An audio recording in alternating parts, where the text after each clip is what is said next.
Time to bring my first guest. Joining me now is the Australian's Washington correspondent, Adam Creighton. Adam, thanks so much for joining us here. Huge week.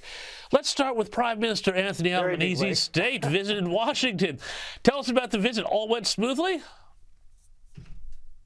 Yes, look, it was a fantastic visit, I think. I mean, it was a big success. It was certainly long. It was 4 full days. I think the Prime Minister actually left just a few hours ago. His last formal function was at the State Department in this gorgeous Benjamin Franklin dining hall, where he was welcomed by Kamala Harris, the Vice President, and also the Secretary of State, Antony Blinken. He spoke very well. Look, I mean, he spoke well throughout the whole trip. So I think it's a big success for him. I mean, whether that plays domestically well back home, I suppose remains to be seen. But I mean, he couldn't have asked for a better trip. And indeed, the weather here, everyone was talking about it all week. It really was very sublime.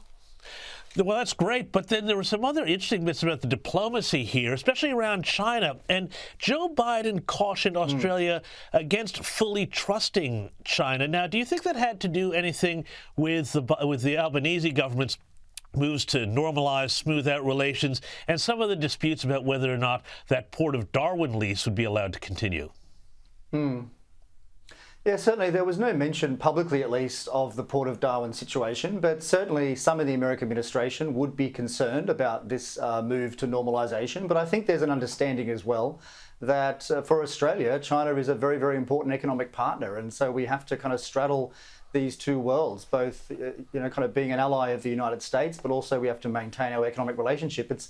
It's very difficult. I think the Albanese government so far is treading a reasonable path. I mean, I don't know about the Port of Darwin thing. I, maybe wouldn't have approved that, but more or less, China seems to be taking off its tariffs and so forth, which is a good thing economically.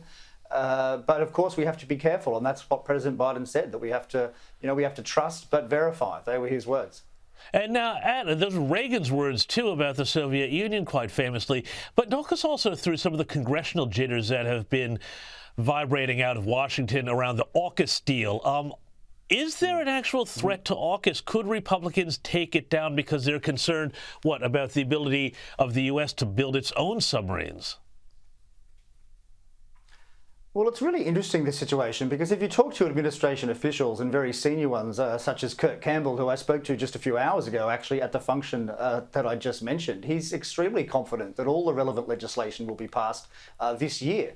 And that's the same message that you'll get from Carolyn Kennedy and from other senior figures. So the administration is very confident. But if you talk to analysts on the ground in Washington, they say that when push comes to shove, the US is going to be unwilling in a few years' time to part with what would be about 10% of its submarine fleet, because so much of the US submarine fleet is currently in for maintenance and so forth, and it's well behind production schedule. I think they're building something like 1.2 submarines a year when they really need to be building at least 2.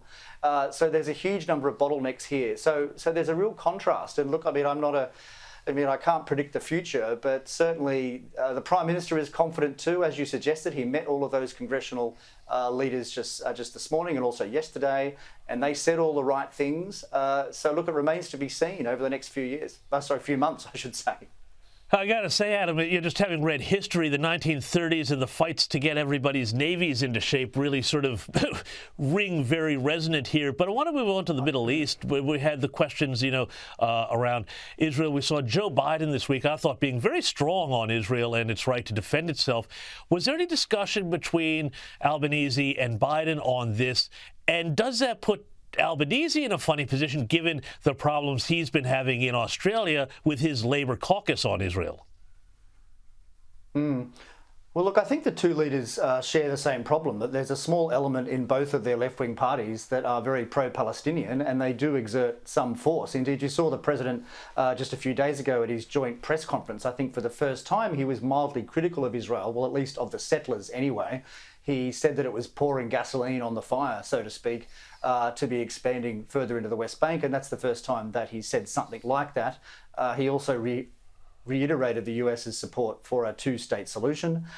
So I thought that was kind of a move away, a small step back, if you like, from his stronger address a week ago. Look, I'm sure they talked about it. I mean, Australia, as you know, is a very strong supporter of kind of whatever the US does globally, and certainly we're providing humanitarian aid, just as we are with Ukraine. So I don't think the US is upset with our position. Yeah, no, fair enough. And finally, I want to ask about this horrible shooting in Maine. And there's a whole lot of questions being raised about it. I mean, we have at least 18 dead at this stage, maybe more. The shooter, the alleged shooter, apparently was an Army reservist who told Army doctors and was briefly hospitalized about saying that he'd heard voices basically telling him to shoot up the Army base. At the same time, you've got Kamala Harris now using this to say, well, the U.S. should have an Australian-style gun ban, and she spoke quite forcefully saying that the U.S. should go down that road, which I'm not sure how they would ever practically do that. How are the politics playing out on this, and is this going to be more than just, you know, another one of these mass shootings that comes up, happens, and then people move on to the next thing?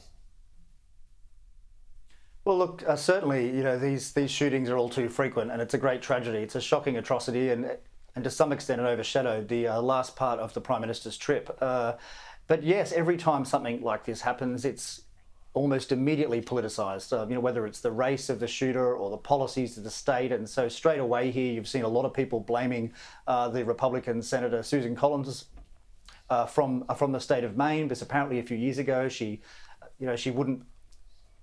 didn't support tougher rules around gun purchase.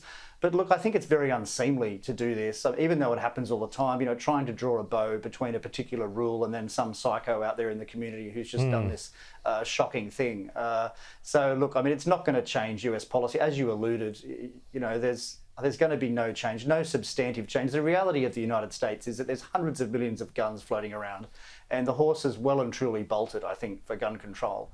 I mean, you know, you can try at the edges, but, you know, sadly the US has got itself in this position where, you know, you have a massive country, a massive population, you know, what is it, 340 million, and even a small percentage of psychos are going to, you know, will obviously cause a lot of damage periodically. It's a shocking tragedy. Absolutely right. Very sad. Adam Creighton, thank you so much for joining us from Washington. Thanks, James.